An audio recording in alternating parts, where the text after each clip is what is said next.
오늘은 12월 21일 월요일입니다. 매일 성경 묵상 나눔. 오늘부터 베드로후서를 묵상합니다. 베드로후서는 문장이 긴 만연체로 되어 있어서 사실은 묵상하기가 좀 어려운 본문이고 또 단어나 어휘가 쉽지는 않습니다. 우리 기도하면서 하나님께서 특별한 은혜를 주시기를 기대하고 또 그렇게 하루하루 묵상해 가기를 주님의 이름으로 부탁드립니다. 오늘의 본문을 읽습니다. 예수 그리스도의 종이며 사도인 시몬 베드로는 우리 하나님과 구주 예수 그리스도의 의를 힘입어 동일하게 보배로운 믿음을 우리와 함께 받은 자들에게 편지하노니 하나님과 우리 주 예수를 알므로 은혜와 평강이 너희에게 더욱 많을지어다. 그의 신기한 능력으로 생명과 경건에 속한 모든 것을 우리에게 주셨으니 이는 자기의 영광과 덕으로서 우리를 부르신 이를 알므로 말미암음이라. 이로써 그 보배로운 지극히 큰 약속을 우리에게 주사 이 약속으로 말미암아 너희가 정욕 때문에 세상에서 썩어질 것을 피하여 신성한 성품에 참여하는 자가 되게 하려 하셨느니라. 그러므로 너희가 더욱 힘써 너희 믿음의 덕을, 덕의 지식을, 지식의 절제를, 절제의 인내를, 인내의 경건을, 경건의 형제 우애를, 형제 우애의 사랑을 더하라.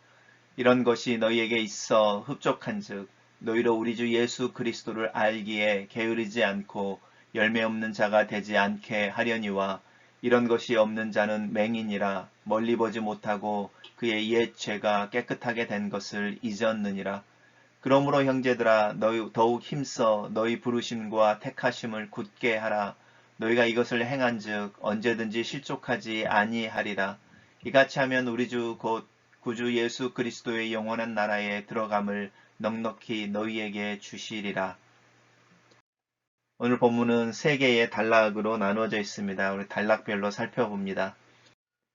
첫 번째 단락은 성경에 나와 있는 대부분의 서신서들처럼 편지를 보내는 사람이 누구인지 또 누구에게 보내는지 그 편지의 수신자가 누구인지와 기본적인 평안을 묻는 그런 형식으로 이루어져 있습니다.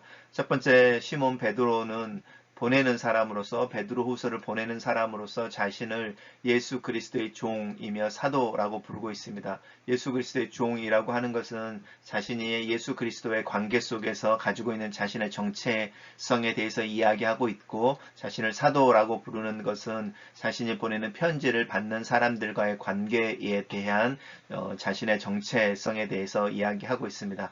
나는 그리스도께 속한 자이며 너희들에게 예수 그리스도께서 보내신 자라고 이야기하고 있는 부분입니다. 그리고 이 베드로 후서를 받는 수신자들에게 대해서는 뭐라고 말하고 있냐면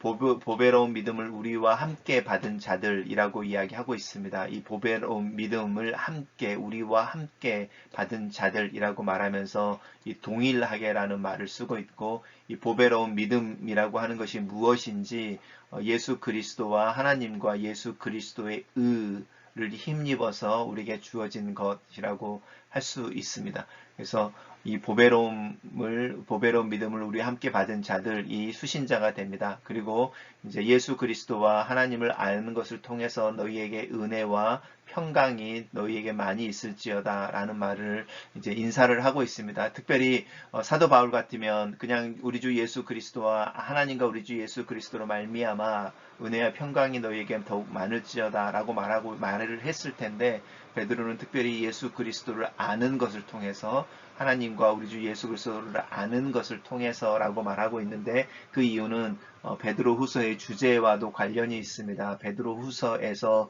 격려하고 있는 것은 이단이나 거짓 가르침에 넘어가지 않는 것에 대해서 권면하고 있어서 특별히 이 안다라는 것에 대해서 예수 그리스도 하나님을 아는 이 아는 믿음에 대해서 건전한 믿음에 대해서 특별히 강조를 하고 있습니다.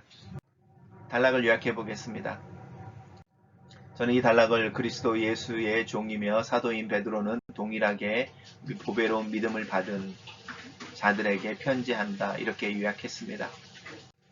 두 번째 단락입니다. 두 번째 단락에서는 그의 신기한 능력으로 라고 말하는데 하나님의 신비한 방법으로 라는 것이죠. 우리가 이해할 수 없는 방법으로 생명과 경건에 속한 모든 것이라고 하는데 이 생명과 경건에 속한 모든 것 이것은 하나님께서 예수 그리스도의 의를 힘입어서 우리에게 동일하게 주신 보배로운 믿음이라고 하는 이 전반부의 단락과 연관되어져 있습니다. 믿음에 대한 이야기를 하고 있는 거죠. 그것을 우리에게 주셨다라고 이야기합니다. 그렇게 우리에게 믿음 그리고 생명과 경건에 속한 모든 것이라고 하는 이 믿음을 우리에게 주신 이유가 있는데 그 이유는 하나님의 영광과 덕으로서 우리를 부르시는 일을 안다라고 하는 이야기가 또 나오죠. 우리 아까 하나님과 예수 그리스도를 알므로 말미암아 너희에게 평강과 은혜가 있을지어다라고 말했었는데 그 안다고 하는 부분이 또 나옵니다. 하나님이 우리에게 믿음을 주신 이유는 우리로 하여금 우리를 부르신 일을 알게 하기 위해서다라는 겁니다. 그 아는 것을 통해서 믿음으로 하나님을 또 예수 그리스도를 아는 것을 통해서 우리가 무엇을 갖게 되어지냐면 하나님이 우리에게 주신 약속이 있는데 그 약속을 통해서 이 세상에서 썩어질 것을 피하며 신성한 성품에 참여하는 자가 되게 하기 위해서다. 이렇게 말하고 있습니다. 다시 정리를 해보면 하나님께서 우리에게 믿음을 주신 것은 그 믿음을 통해 하나님을 알고 그 하나님의 성품에 참여하는 자가 되게 하기 위해서다. 이 신성한 성품이라고 말하는 부분은 어떤 신적인 뭐라고 그럴까요? 영어로는 divine nature 뭐 이래서 하나님과 우리가 공유하는 어떤 성품에 대한 이야기를 하고 있습니다. 우리가 예수 그리스도를 알면 예수 그리스도를 닮아가는 것처럼 또 너희 아버지가 거룩한 것처럼 너희도 거룩하라라고 말하는 하나님과 우리의 사이에 하나님이 가지고 계시는 것을 우리가 갖게 되어지는 그 성품에 대한 이야기인데 이 성품이라고 하는 것은 어떤 성질 이런 것이 아니고 네이처니까요. 어떤 그 우리의 본성을 규정해내는 어떤 근본적인 게 있는 거죠. 우리의 어떤 기질이나 이런 개성이나 이런 걸 이야기하는 게 아니고 하나님이 가지고 계시는 어떤 특별한 게 있는 것인데 그래서 그 특별한 것 때문에 성부, 성자, 성령이 한 하나님이라고 말할 때 한 네이처를 갖는 거거든요. 그 하나님만이 가지고 계시는 것을 우리도 쉐어해서 우리가 하나님의 자녀로 서는 것이 그런 의미이죠. 하나님의 자녀라고 말하는 것이 단순히 관계를 이야기하는 것이 아니라 자녀는 아버지가 가지고 있는 성품을 가지는 자들이죠. 아버지가 가지고 있는 그 어떤 것이 있는데 그것을 자신도 갖게 되고 그것을 경험하게 되고 그것을 누리는 자가 되는 거죠. 그런 것처럼 하나님께서 우리를 하나님의 성품을 가지고 나누어 가지고 또 그것을 소유하고 경험하는 자로 부르셨다라고 하는 부분입니다. 단락을 요약해 보겠습니다. 저는 이 단락을 생명과 경건에 속한 모든 것을 우리에게 주심은 우리로 하나님을 알고 그의 신성한 성품에 참여하는 자가 되게 하려 하심이다 라고 요약했습니다. 마지막으로 세 번째 단락입니다. 세 번째 단락은 그러므로라고 시작하는데 이 그러므로라고 하는 것은 하나님께서 신비한 능력으로 우리에게 보배로운 믿음을 주시고 그 예수 그리스도 안에서 우리에게 필요한 모든 것을 주셔서 하나님이 어떠하신지 그 하나님의 네이처를 공유하고 쉐어하고 하나님의 계획하시고 하나님의 다스리시는 그 나라를 같이 이렇게 소유하는 어떤 유업을 물을 자라고 말하는 사도 바울이 그렇게 말하는 하나님의 유업을 물을 자라고 하는 하나님의 자녀가 되게 하신 것, 그 부분에 대해서 이야기를 하고 있는데 우리가 그러므로 그렇게 하나님 우리를 부르셔서 하나님의 자녀로 또 하나님과 그 성품을 나누어 가지는 자로 하나님을 닮는 자로 우리를 부르셨으니 라고 말하는 부분입니다. 그래서 그것을 너희가 안다면 더욱 힘써서 라고 말하고 믿음의 덕의 지식을, 지식의 절제를, 절제의 인내를, 인내의 경건을, 경건의 형제의 우애를, 형제의 우애의 사랑을 더하라 라고 말하고 있는데 여기서 나오는 표현의 핵심은 더욱 힘써서 더하라 라는 것입니다. 이 힘써서 더한다라고 말하는 이 더한다라는 것은 단순히 플러스 한다라는 뜻이 아니고 사실은 하모니를 이룬다, 공급한다라는 뜻입니다. 예를 들어서 우리가 음식을 만들 때에 어떤 접시에 음식 재료들을 하나, 둘, 셋 이렇게 넣는 것 있죠. 그게 더한다라는 뜻입니다. 근데 무조건 음식들을 다 넣는 게 아니고 그 음식들의 재료가 이렇게 균형이나 또 비율이 맞아야 되죠. 또 양념을 맞추기 위해서 소금이나 설탕이나 다른 향신료들을 넣을 때에 무조건 치는 게 아니고 이렇게 비율을 맞춰서 넣어야 맛있는 음식이 만들어질 때 그 접시 안에다 다양한 요소들을 넣을 때 이 더한다라는 것이고, 더한다라는 것은 무조건 넣는 것이 아니고 비율을 맞추고 균형을 맞추는 거죠. 그래서 이 더한다라는 말을 가장 잘 쓰는 게 화음을 만들어낸다, 이렇게 생각해 보시면, 그러므로 너희가 하나님의 성품을 참여하고 하나님의 성품을 닮은 자로 하나님의 자녀로 살아가도록 부르심을 받았는데, 하나님의 자녀의 삶을 살려고 할 때 너희의 삶에 이런 요소들이 화음처럼 어우러져야 하나님의 소리, 하나님의 자녀의 노래를 부를 수 있어. 이렇게 말한다고 생각해 보십시오. 그러면 그 어떤 것들이 더 더해져야 하냐면 믿음이라고 시작하는데, 이 믿음은 이미 우리가 가지고 있는 거죠. 하나님이 우리에게 주신 것이죠. 보배로운 믿음이고 예수 그리스도 안에서 이미 우리에게 주어진 것. 그래서 여기에서부터 시작되어지는 거죠. 그래서 하나님 우리에게 공급하신 그 풍성함 가운데서 시작하는데, 그 위에 덕이라는 것을 세웁니다. 이 덕이라고 하는 것은 우리가 말하는 미덕, virtue 이렇게 말하는 것인데, 탁월한 어떤 부분입니다. 그리고 이 탁월함이라고 하는 것은 시대마다 조금씩 다르는데, 예수님이 태어나시기 전에 그리스에서는 용기를 덕이라고 여겼습니다. 근데 지금 우리가 그리스도 안에서 이 덕이라고 하는 부분은 용기 이런 부분이 아니죠. 그러니까 막연하게 어떤 조금은 추상적일 수 있지만 그 시대가 그리스도인들에게 윤리적으로 탁월함을 요구하는 게 있는데, 그게 덕입니다. 그러면 어느 시대에는 이 덕이 정직이 될 수도 있고, 어느 시대에는 이것이 순결일 수도 있고, 어느 시대나 어떤 문화에서는 그게 금연이나 금주일 수도 있습니다. 그래서 이 믿음 위에 덕을 쌓는다고 말할 때는, 하나님이 우리에게 자녀가 되는 믿음과 권세를 주셨을 때 그것이 나와 함께 동시대를 사는 사람들에게 내 삶에서 윤리적으로 조금은 뛰어난 다른 탁월한 뭔가를 드러내는 것. 그래서 세상 사람들이 우리들의 삶을 볼 때 발견해내고 싶어하는 탁월함이 있다는 거죠. 그게 뭔지, 그것에 대해서 노력해야 된다는 겁니다. 그러면 우리가 살고 있는 21세기에 그리스도인들에게 요구하는 그 세상이 요구하고 바라보고 있는 탁월함은 뭘까요? 그 부분에서 조금 더 고민해 봐야겠죠. 그리고 그 고민 위에 덕기 위해 지식이라는 건데, 이 지식은 information이나 knowledge를 이야기한다기보다는 어떤 직관 같은 겁니다. 우리가 하나님과의 관계 속에서 이게 옳아, 이게 글러라고 말해낼 때 이것은 우리가 본능적으로 알게 되는 게 있죠. 우리가 하나님을 더욱더 알고 하나님이 주시는 믿음 위에 서 있을 때에 우리는 이 세상 사람들과는 다른 어떤 탁월함을 갖게 되고, 또 그 탁월함을 추구하는 중에 하나님이 주신 어떤 직관이라고 하는 본능적으로 알게 되는 선과 악, 하나님이 좋아하시는 것과 싫어하시는 것에 대한 분류를 하게 되는데, 그것을 우리가 추구하는 것을 지식이라고 말합니다. 그렇게 추구하는 부분이니까 이 두 믿음 위에 속해지는 지식과 덕이라고 하는 부분은 어떤 면에서는 지적인 부분하고도 연관이 되어져 있을 수 있죠.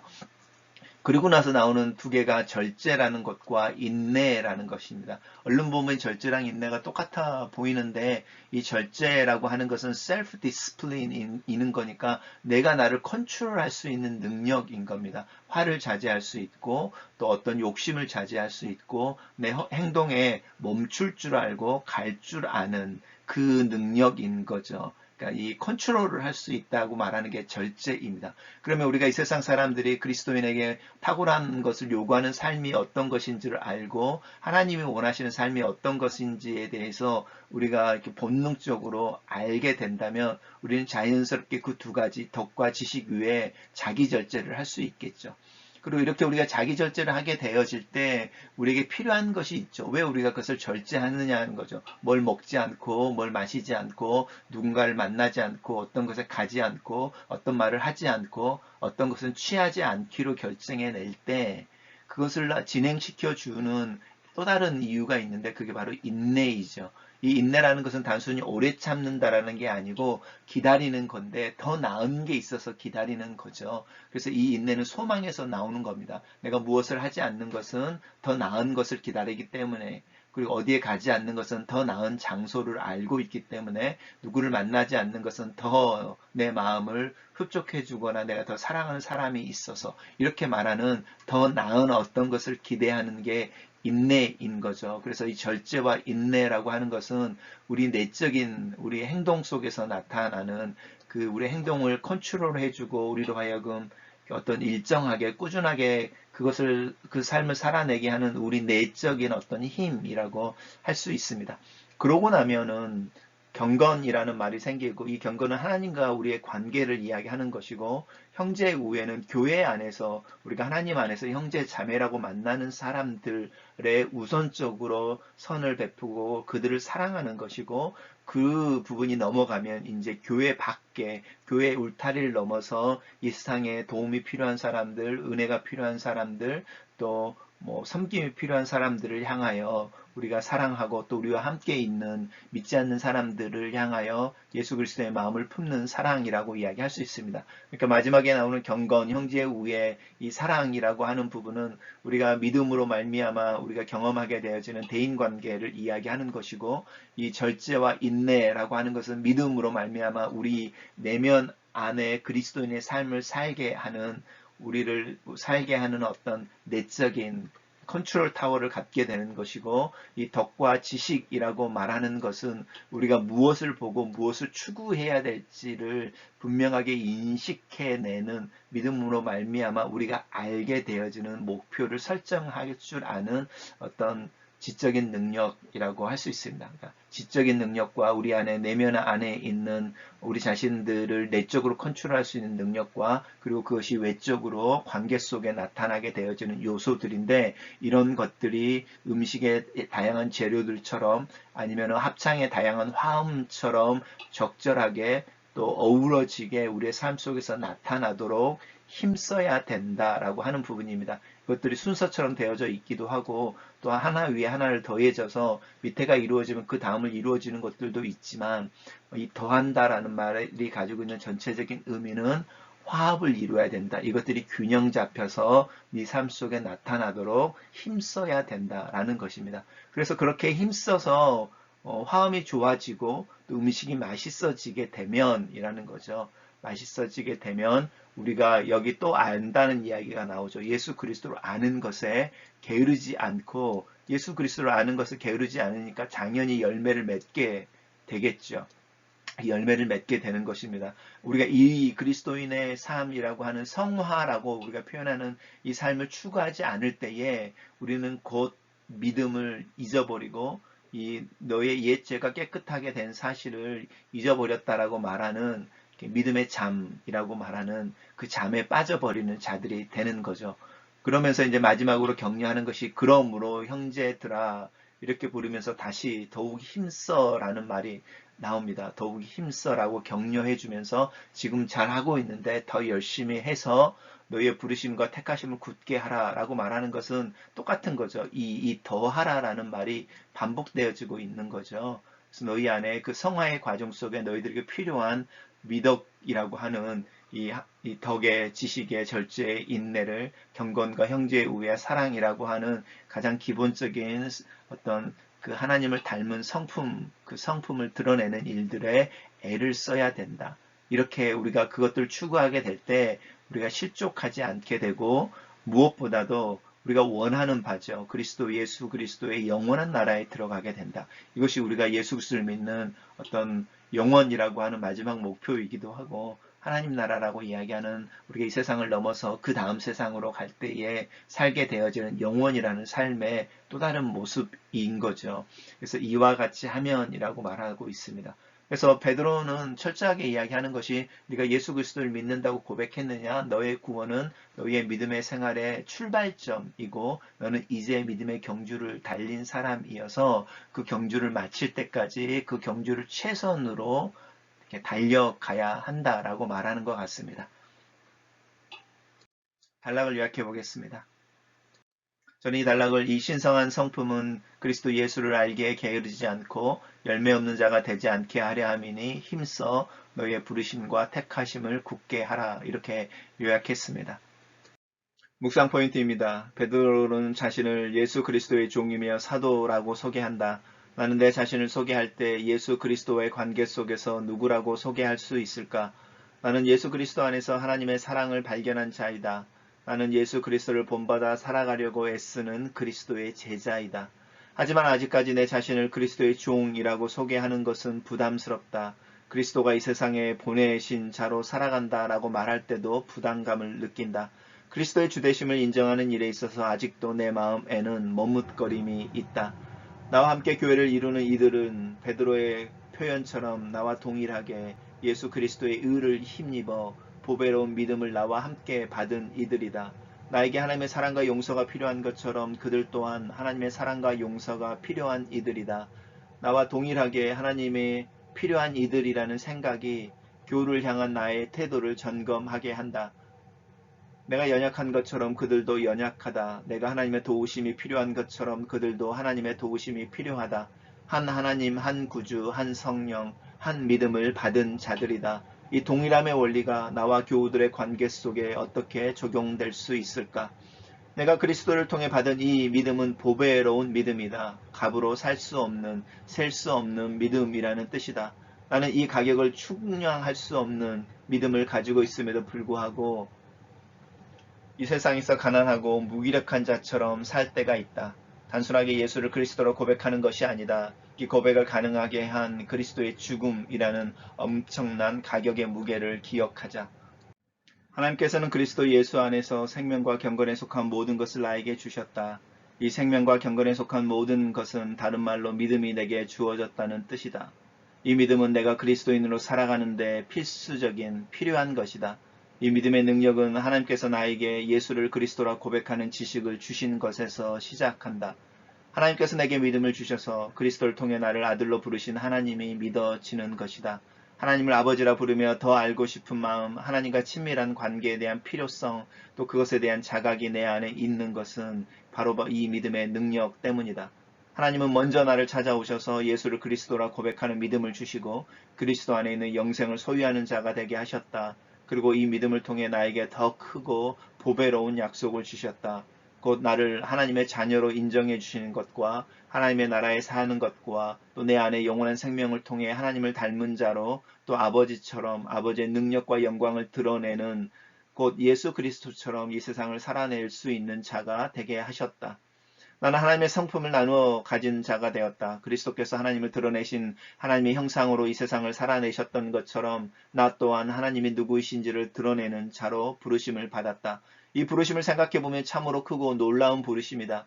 나를 자녀로 삼아 하나님을 드러내는 하나님의 형상으로 살아가도록 부르신 이 부르심 앞에 내 마음을 또 내 몸을 내 머리를 숙이게 된다. 내 능력이 아니라 철저하게 예수 그리스도를 통해 내게 주어지신 하나님의 능력으로만 가능하다. 그래서 나는 하나님을 더 찾고 더 의지하는 자가 되어야 한다. 나는 그리스도 예수와 함께 죽었고 그와 함께 하나님 앞에 살아있는 자임을 고백한다. 살아계신 하나님께서 또 살아계신 주님께서 살아계신 성령께서 그리고 살아있는 나 또 살아있는 믿음을 통해 나를 또 오늘 하루를 살게 하시기를 기도한다. 마지막 묵상 포인트입니다. 신성한 성품에 참여하는 것은 곧 예수 그리스도의 영원한 나라에 들어가는 것이다. 이것을 위해 나는 하나님의 부르심과 택하심을 따라 내 평생의 삶을 살아야 한다. 이것이 승리의 길이며 성숙의 길이다. 믿음으로 평생의 길을 가기 위해서 내 시선과 관점, 안목이 더 먼 것, 곧 영원을 볼 수 있어야 한다. 이 세상의 찰나 순간 변하는 것에 초점을 맞춰서는 믿음을 살아내기 어려우며 하나님을 닮거나 그리스도의 나라에 들어가는 것은 더욱더 불가능하게 된다. 나는 영혼의 관점을 가지고 있는지 어떤 문제나 상황에서 중요한 결정을 내릴 때 나는 영혼을 인식하고 결정을 내리는지 믿음은 이 긴 영혼의 관점에서 지금을 볼 수 있는 능력이기도 하다. 이 영혼에 대한 이해는 그리스도를 아는 것과 그리스도를 닮아 사는 삶을 가능하게 한다. 나는 영혼을 사는 사람이다. 이 생이 내 삶의 전부는 아니다. 나는 이 생을 넘어 또 다른 삶이 있음을 믿는다. 이 세상에서의 삶은 장차 다가오는 그 영혼의 삶을 위한 것이다. 그 영혼의 삶을 위해 지금 나는 내 자신을 훈련하고 조절하고 균형 잡아야 한다. 아름다운 합창에 서로 다른 소리의 파트들처럼 또 맛있는 음식을 만들어내기 위해 적당한 비율로 음식 재료와 향신료의 조합처럼 또 내 삶은 하나님이 주신 믿음에서 시작하여 내 삶 속에서 추구하는 선과 탁월함에 대한 직관과 또 하나님의 성품에서 발견되어지는 서로를 향한 절제와 인내와 하나님을 닮는 경건과 또 형제 자매를 사랑하는 것과 이웃과의 관계 속에서 사랑이라는 노래 소리들의 조화를 만들어내며 아름다운 소리로 하나님을 노래하는 하루하루가 되게 하기 위해 애쓰는 삶을 살아야 한다. 글로 쓰는 기도입니다. 살아계신 하나님, 예수 그리스도 안에서 보배로운 믿음을 주신 은혜를 감사하고 찬양합니다.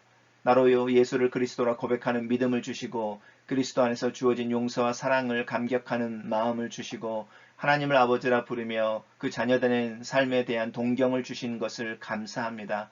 이 구원의 은혜와 자녀됨의 특권을 살아내는 신실한 그리스도인, 그리스도의 제자, 하나님의 아들로 하루하루를 살아내기를 원합니다. 하나님께서 내 안에 하나님의 영을 부으시고 그 성령을 따라 사는 은혜를 주심을 감사합니다. 성령을 따라 사는 삶, 성령과 동행하는 삶, 성령의 인도를 받는 삶이 내 삶 가운데 더 자연스러워지며 일상이 되도록 나를 가르치시고 인도하여 주시옵소서.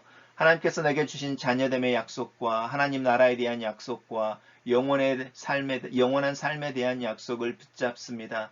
믿음 안에서 내게 주어진 이 약속을 가지고 하루하루를 살 때에 내 눈을 열어 영원을 보게 하시옵소서. 다가오는 또 다른 삶을 사모하는 자가 되게 하시옵소서. 그 영원한 삶, 하나님과 함께 사는 삶을 위해 지금 나는 여기서 나를 훈련하고 성숙시키고 하나님의 성품을 더 닮아가기 위해 애쓰고 수고하는 자가 되기를 원합니다. 내가 나의 어리석기가 어린아이와 같고 진리를 분별하지 못하는 것이 앞을 보지 못하는 맹인과 같사오니 내 연약함을 하나님의 긍휼로 덮으시고 나를 도와주시옵소서. 그리스도 안에서 내게 주신 이 자녀의 삶을 살아가는 데 있어서 하나님의 부르심과 택하심을 믿음으로 붙잡습니다. 하나님께서 그리스도 예수를 통해 내 안에서 시작하신 일이오니 하나님 나를 붙잡아 주시고 나를 통해 일하시고 이 부르심이 온전히 이루어지는 날까지 나를 인도하여 주시옵소서. 예수님 이름으로 기도합니다. 아멘.